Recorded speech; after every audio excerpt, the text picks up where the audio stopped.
our own dear native land, those rise and dawn, medieval, in brotherhood we stand.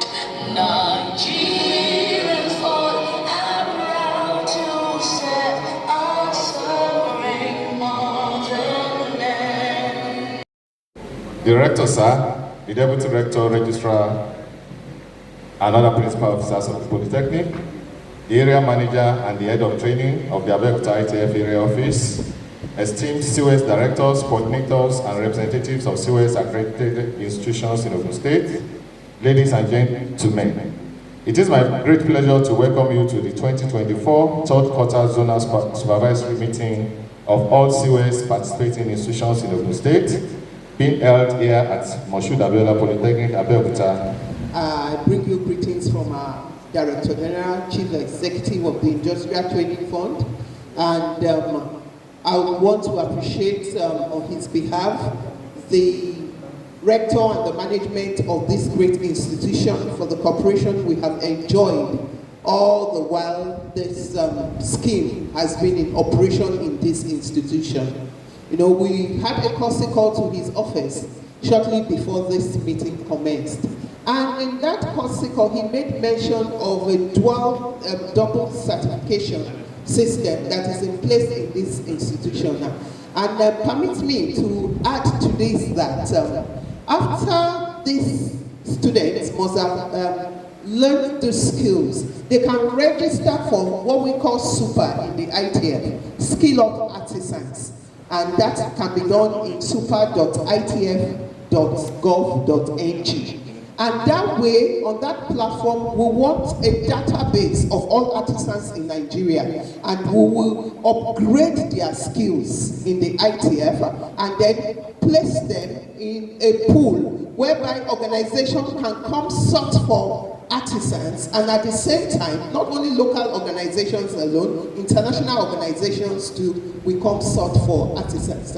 We would still have to take them through a period wherein they will go through some examinations and get certified and qualified for international market. And that way, we would be working together and collaborating together. I'm saying this as an open information for every other institution, and endeavor to have your students that are learning one skill or the other register for the SUPA program. Permit me, so many things are hanging, and I'm aware of that. We still have a second section of this program. So on this note, I want to say a very big thank you to the Rector and his management. I know he has to move now. Thank you, sir. On behalf of the Governing Council, management staff, and students of Moshood Polytechnic, I want to sincerely welcome you to Mapoli. It's a great pleasure having you in this Polytechnic. As Madam has rightly said, we have come up with a unique model of education in the institution, and that is dual certification and dual skill. Because we have discovered that increasingly we have skill gaps, and our attempt is to key in fully into the MBT mandate. The slogan in MBT now is skills, not degrees. Not that we are de-emphasizing the importance of degrees, but we discovered that there is a mismatch between academic qualification and the competence of the individuals who hold those academic qualifications. We want to bridge that gap. That has to do with the issue of skill. Two is that our industries across the globe are becoming visibly technologized. So ICT competence becomes very crucial.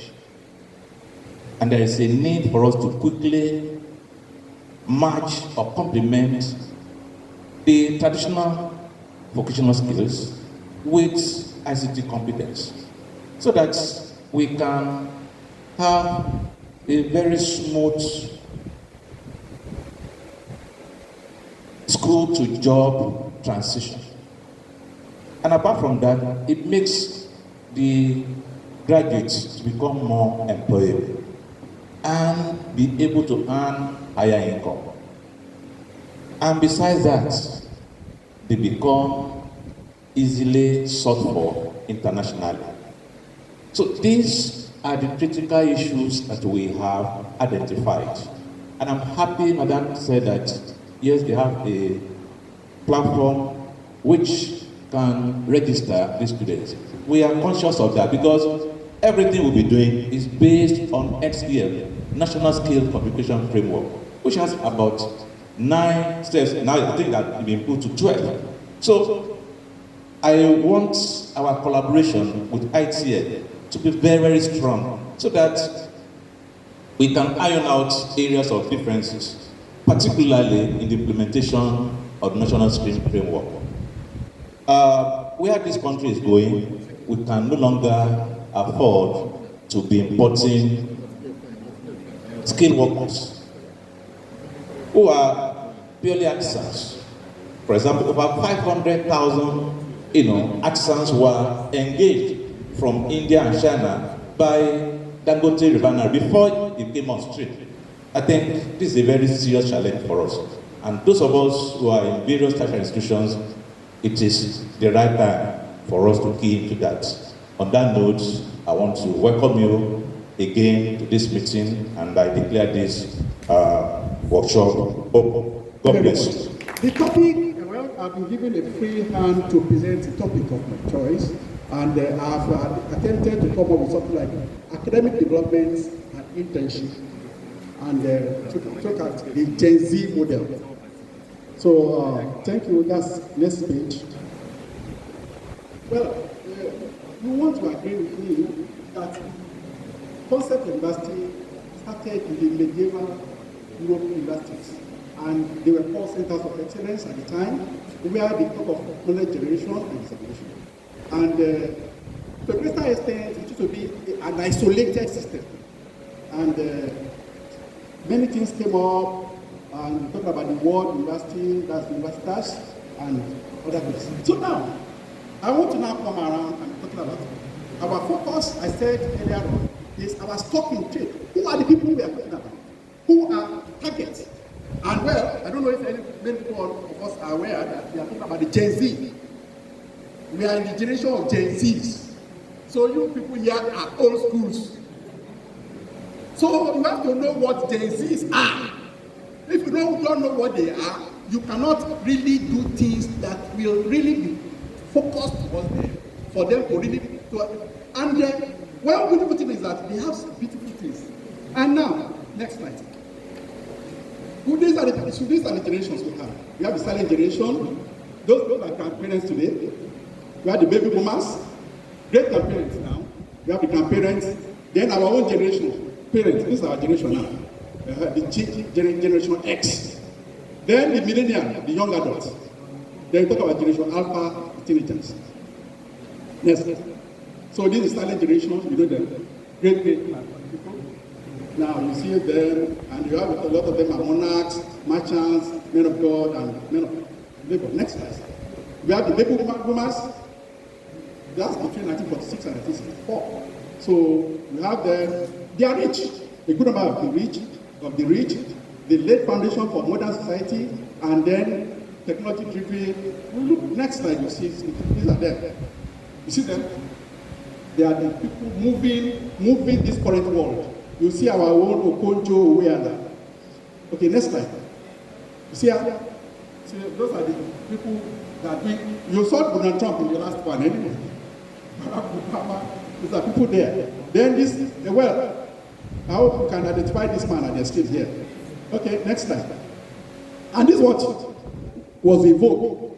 I hope I'm correct. This was what was evoked. So you'll be able to see the difference. Because by the time you get to Gen Z, you see the difference. This is what we're used to. Because the best things we had there, we didn't know any better thing would come anyway. Next slide.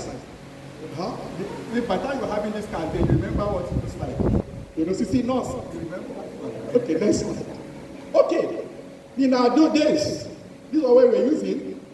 TV, cartoon, Tom and Jerry, you know, Felix the cat, bicycles, you know, I think there used to be a lot of bicycle hiring centers then, you know, and the lights, chocolates, all this. This is what we were doing. And a good number of us was, you know, the village and master.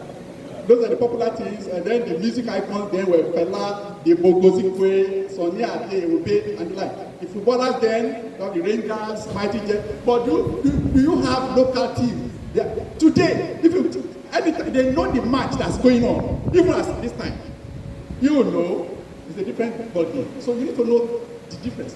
You have the generation X and the generation. What they particular with them, the Nigerian generation, sports, you know. And they are changing it. There are Afrobeat and Hollywood now.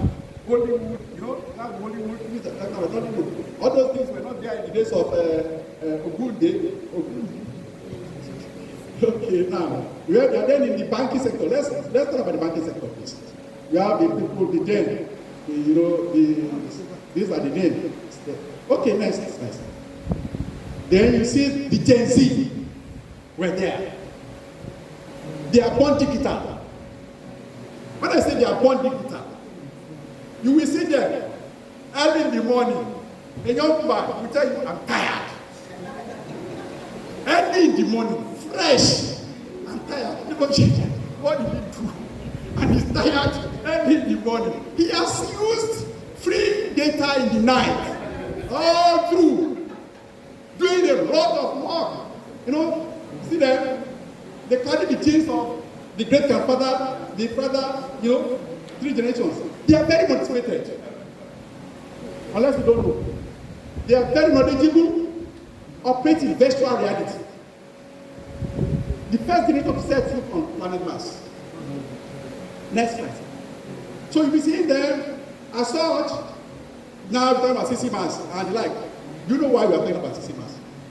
We have to teach that curriculum, sir. Is to become modern, to really captivate them. The age of analog is over. And let me open our eyes further. Do you know all the so-called? At the point you see me say they said education is scam. Let's start. Before we get there, you see these are the things they do. Agriculture, these are the things. Drones. Precision agriculture. Use of drones and robots. You are talking about AI. The problem now is talking about AI to do projects. Sir. Your presidential checker should be strong. Very, very strong. But be strong. Because just put anything on the AI platform, it will bring a particular beautiful work for you. The thing is, we need to move. That's the paradigm shift, and we have to move. Because eventually, how do you tell me? Just put anything there. It will put it in close form for you. Put it in anything. And beautiful work. Then, okay.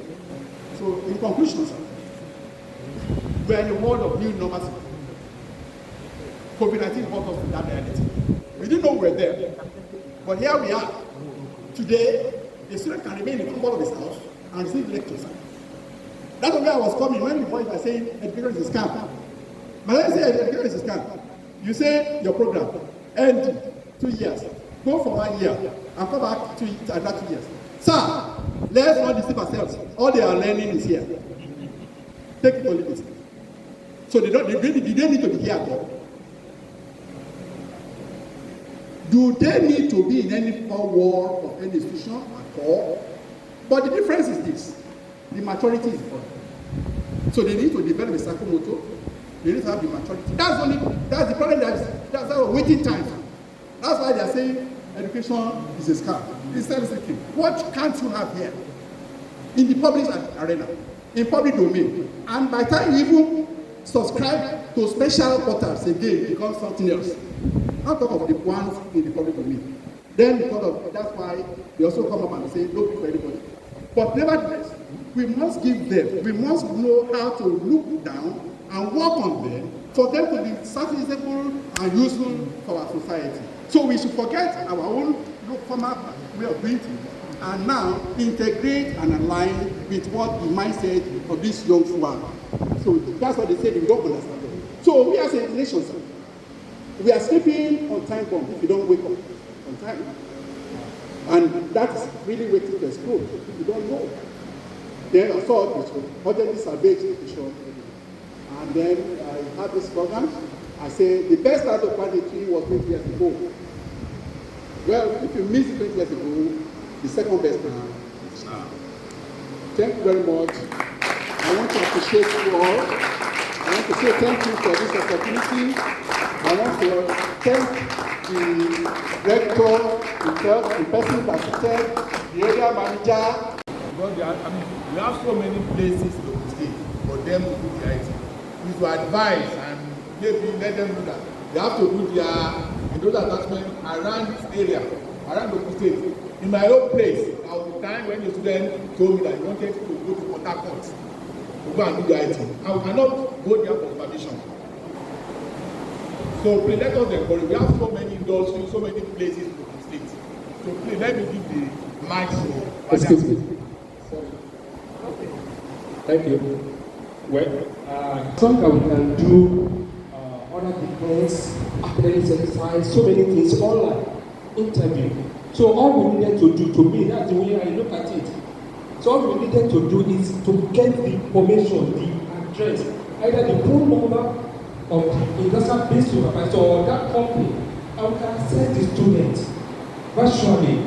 So if Port Harcourt is the best place for that student to have that experience, so let him or her go.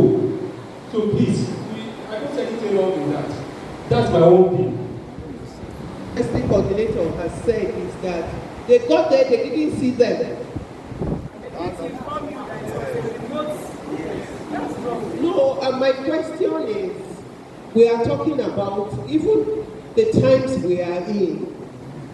Can we say, I'm just using this profession as an example.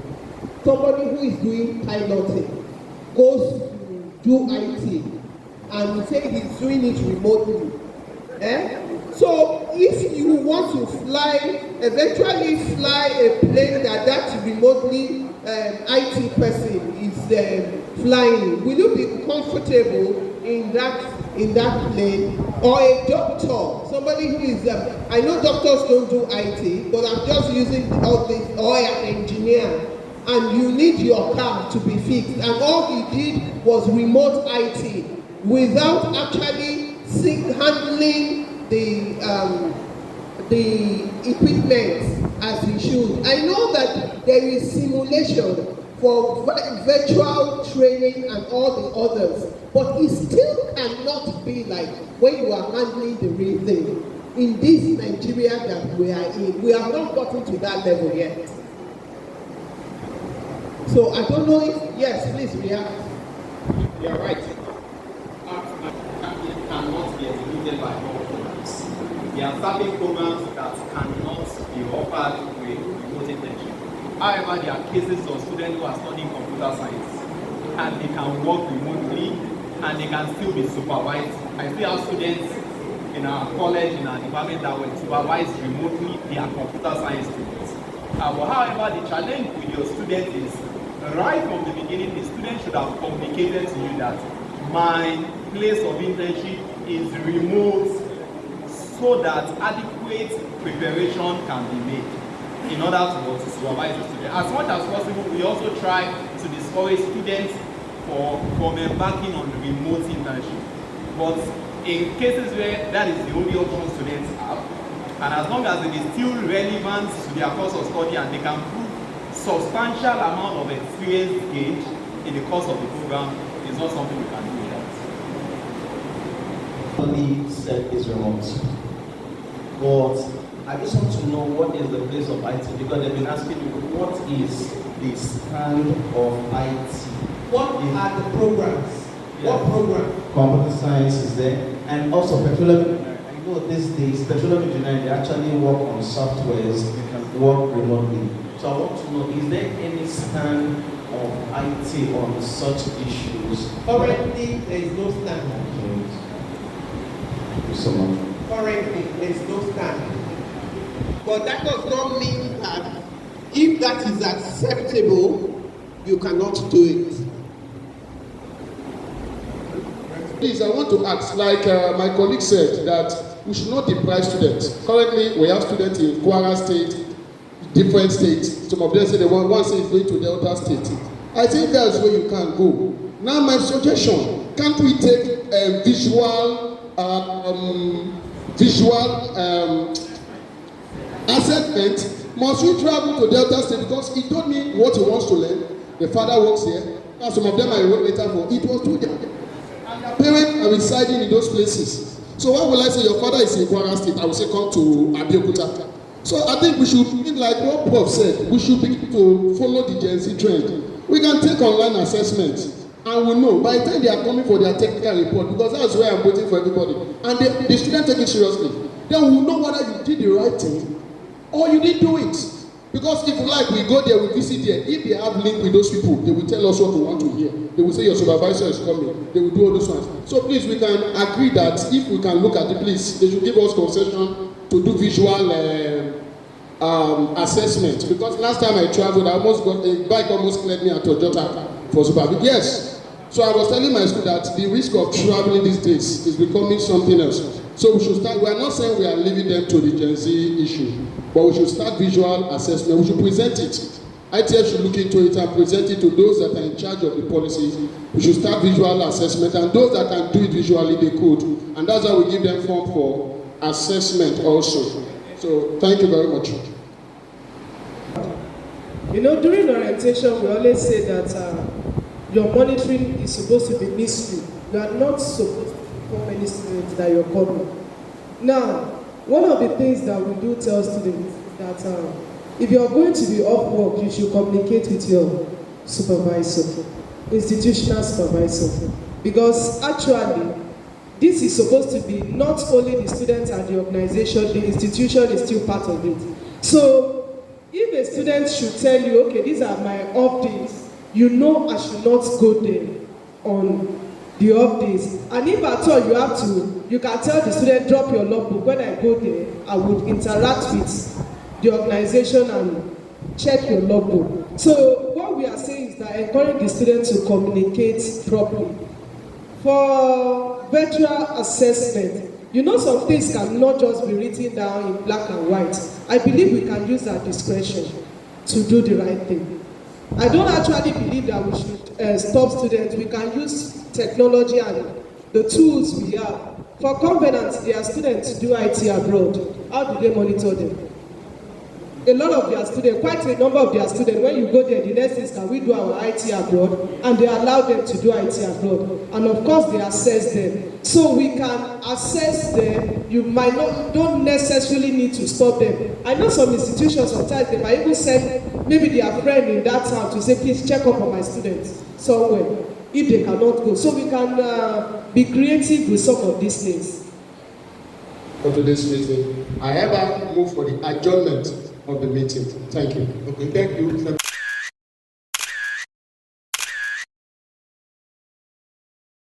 Thanks for watching OTV.